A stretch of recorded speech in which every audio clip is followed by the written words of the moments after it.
When my husband found out that I couldn't inherit my father's estate, he yelled at me. "What?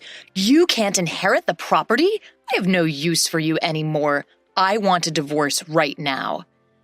After that, I got my revenge on my husband and my sister, who remarried quickly. My name is Julie, and I am a 32-year-old office worker who has been married to Brian for 2 years. I met Brian through a relative's introduction, and we got married. My family was quite wealthy, but since my sister, Mary, and I were the only children, our relatives worried about finding an heir, so they introduced Brian, saying he would be fine as a son-in-law. Although my husband didn't end up becoming an adopted son-in-law, he started living with my family at my parents' house. My mother passed away a few years ago, and now my father, my husband, and I live in our family home. My husband seems very kind and treats my father well, but the relative who introduced him warned me about something right before our marriage. "I know I introduced Brian to you, but be careful. He can be a bit obsessed with money." Even though I was about to get married and had already done the engagement ceremony, I couldn't see any signs of my husband being money obsessed, so we went ahead and got married. Even after we married, I kept an eye on my husband because of the relative's words, but he didn't seem to be obsessed with money. However, he did seem curious about my father's wealth, sometimes casually asking how much property we had when he joined my father for a drink. Since my father didn't hide anything, I didn't worry about it too much. Another thing my husband was interested in was my sister. My sister is 5 years younger than me, and unlike my calm demeanor, she's bright and active and has a flashy social life with men. She doesn't look like me at all, and my husband was surprised when he first saw her. "Your sister is so different from you, Julie, isn't she?" Seeing my husband's fascination by my sister, who is a beautiful woman with striking features, opposed to my plain looks, made me feel a bit uneasy. Still, the reason our relatives introduced me to him was that they were worried I wouldn't get married due to my modest looks and personality, and then there would be no one to carry on our family name.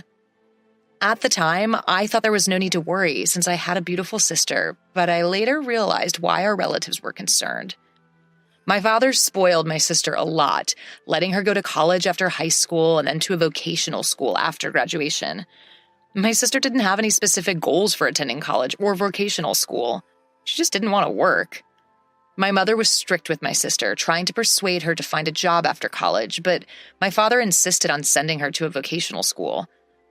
After graduating from vocational school, my sister got a job at my father's friend's company, but quit after 6 months. I was shocked by the excuse my sister gave when she quit her job. "I can't fully use my talents at that company."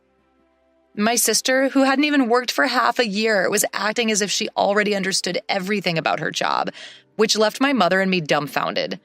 However, my father seemed to believe my sister and quickly found her another job. A while after starting her new job, my mother fell ill and was hospitalized. When my mother was in the hospital, my sister visited her every day, taking time off work. In the end, she quit this job as well and started saying she would take care of our sick mother. Taking care, however, only meant being in the hospital room, chatting with our mother, or staring at her smartphone in the waiting room. I had to go get our mother's laundry and replace it with new clothes during her hospital stay, while my sister was of no help at all. Though my mother might have been happy to have someone to talk to, her condition worsened so much after about a month that she could no longer even have a conversation. 2 weeks after her condition worsened, our mother passed away. My father and sister were so shaken by the sudden loss that they couldn't even prepare for the funeral, so I had to do it. Thanks to the help of our relatives, we were able to send off our mother somehow. After our mother's death, my sister started working part-time and moved out of our family home to live alone. Since her part-time income wasn't enough to pay the rent, our father covered the rent and utility bills, and it seemed my sister spent the money she earned on having fun. When her part-time income wasn't enough, she would go to our father and ask for an allowance. When our mother was alive, she'd been strict with my sister, so our father didn't give her any allowance after she started working. But now he was giving her as much as she wanted. I thought it was no problem if both my father and sister were happy with that arrangement. Even after I got married and started living with my husband in my family home, my father continued giving my sister an allowance. At that time, I didn't realize that my sister was also asking my husband for money, and he was happily giving it to her. Being unable to say no to my beautiful sister, my husband would secretly give her money, saying, "Don't tell Julie about this. She might get jealous if she finds out." My sister would only work part-time when she felt like it and live off the money she got from our father and my husband. But her carefree lifestyle didn't last forever, as our father fell ill and had to be hospitalized. I took care of our father during my breaks from work, but my sister never showed up at the hospital. Instead, she started calling me and demanding money. "I've been getting money from Dad every month, so I want you to keep giving it to me. The rent and utilities are all being withdrawn from Dad's account after all." She spoke to me angrily, but I was shocked to learn this for the first time. I got angry at my sister, who only cared about her own life instead of worrying about our hospitalized father. I really wanted to hang up on her, but she seemed to be in trouble, so I asked her how much money our father had been giving her every month. "How much have you been getting from Dad every month? Hurry up and get a job so you can live on the money you earn." My sister replied grumpily. "You're so annoying. I've been getting $1,000 a month.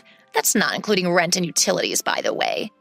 I was appalled by my sister, who boasted about the amount she was receiving. I thought that if our father kept giving such a grown-up sister so much money, that she would lose any motivation to work seriously. I didn't think it was much of a problem to give my sister money, since I believed our father would recover quickly. However, our father's condition suddenly worsened, and I hurriedly contacted our relatives. The doctor told me it was a serious situation, and I was deeply shocked. During times like these, I wanted my husband's support, but he rarely showed up to the hospital, saying he was busy with work. Moreover, when he did visit, he would ask me inappropriate questions like, "Your father's inheritance must be huge, right? Since you and your sister are the only heirs, are you going to split it in half?" I had no words to respond to my husband, who only talked about the inheritance. I realized that what the relatives meant when they said my husband was obsessed with money and felt disgust. When my sister received a call, I explained that our father was in a critical condition, but she only worried about her own finances. "Make sure you pay me my monthly allowance. I can't survive without that money." The call ended abruptly. I was angry at my sister's response, but I was also concerned about the faint male voice I heard on the other end. I recognized the voice and had a bad feeling. About a month later, my father passed away, and neither my sister nor my husband showed up during his last moments. Having experienced my mother's funeral, I realized how heavy-hearted funeral preparations could be. On top of that, neither my sister nor my husband helped at all, and my sister didn't even attend the funeral. My husband did show up at the funeral, but he disappeared immediately afterward, claiming he had work. The relative who introduced me to my husband noticed his absence and asked me about it. "Where's your husband? It's strange for the chief mourner to be absent, isn't it?"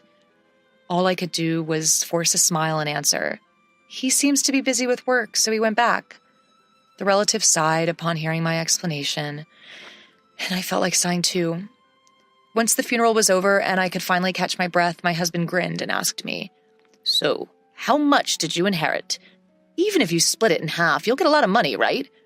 As the relatives had warned before our marriage, my husband seemed to only care about my father's inheritance. Disappointed by my husband's true nature, I gave him an evasive answer. "My sister gets $1 billion and I get zero. We haven't talked to the lawyer yet, and I haven't had time to process my feelings since the funeral just ended." Seeing my husband happily talking about the inheritance, I felt laughing out of anger. Believing my words, my husband yelled, "What? You can't inherit any property? I don't need you anymore. Let's divorce right now." I felt the same way, so I retorted, "Let's do that. You only married me for your father's inheritance in the first place. I'll divorce you." With that, I shoved the prepared divorce papers in front of my husband. As if anticipating this, I took out the divorce papers, which seemed to surprise him a bit, but he signed them anyway. After signing the divorce papers, my husband left the house saying, "I'll divorce you, who gets zero inheritance, and marry your sister to get the $1 billion. I didn't care, and immediately went to the city hall to submit the divorce papers. I was able to leave my terrible husband. My ex-husband submitted his marriage registration with my sister the very next day. A few days later, my ex-husband called me. Still believing that story, he yelled, "When are you going to start the inheritance procedures? Give Mary her $1 billion already." I had been waiting for my ex-husband to contact me. I didn't want to reach out to him after he left our house. I replied to my ex-husband in a business-like tone, Let's have a discussion at my place this Sunday. I'm preparing for the procedure and waiting for you. Brian, my ex-husband, was thrilled at the thought of receiving an inheritance and hung up the phone, but I was looking forward to seeing his face when he found out the truth. Over the weekend, my ex-husband and my sister Mary came to our parents' house, and both of them were surprised that I had called a lawyer. However, Brian seemed to convince himself and said, "I guess we need a lawyer when we're inheriting a large amount of the money." Then the lawyer, with a puzzled look, started talking to Brian. There is a matter of inheritance, but before that, there is a matter of a claim for compensation from Julie, your ex-wife, towards you, Brian. He showed Brian several photos. In those photos, Brian was coming out of Mary's house, and the date was clearly written. The lawyer continued talking to Brian. Since these are photos proving infidelity before the divorce, you have to pay compensation. When I heard Brian talking about the inheritance over the phone with Mary, I immediately asked the lawyer to investigate Brian's infidelity.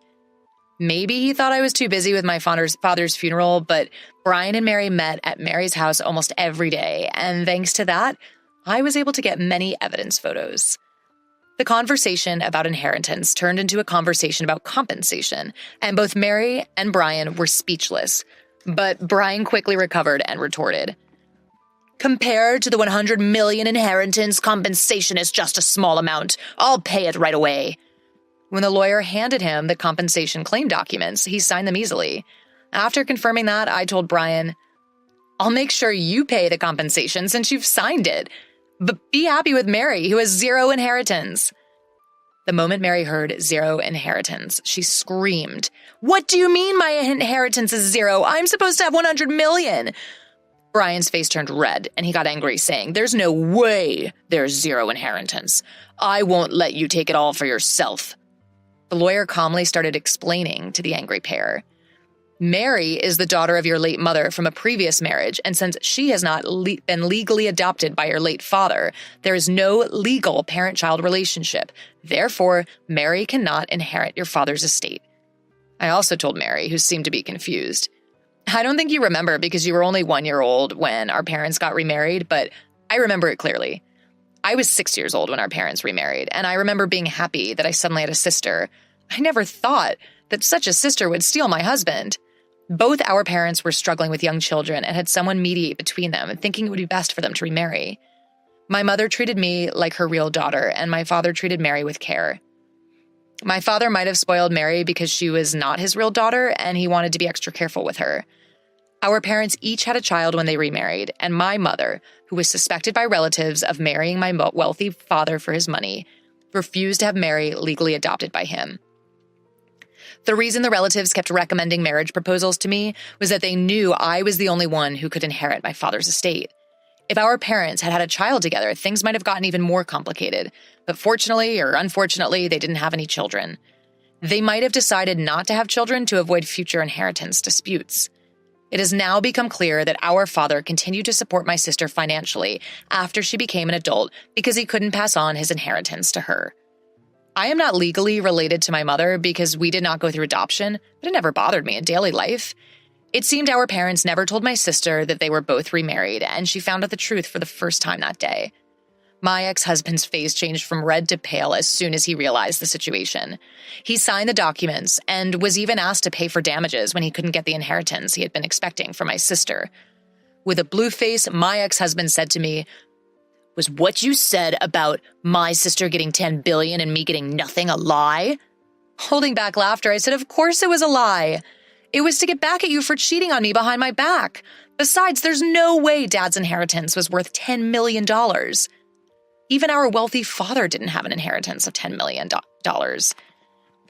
My sister, who had been silent until now, suddenly screamed, "I've made a lot of purchases relying on Dad's inheritance. What will happen to the money he used to give me? Will you pay for me, big sister?" I answered my frightened sister, "You have a reliable husband now, so you don't need it anymore, right? Have Brian support you." My sister looked at my pale-faced ex-husband, but he shook his head. "I also have made various purchases expecting the inheritance. So I don't have the means to support you. Besides, I have to pay for damages, so I'm barely managing myself." After saying that, my ex-husband suddenly knelt down in front of me and started apologizing. "Julie, I'm sorry. It was my fault. Will you forgive me and take me back?" The lawyer, who had been watching, laughed while packing up to leave. His arrogant attitude from earlier was gone, and he looked ridiculous kneeling down. After the discussion, my ex-husband and sister left with their heads down, and they soon got divorced. For my ex-husband, who remarried with the intention of inheriting my sister's assets, he was no longer interested in her when she didn't receive the inheritance.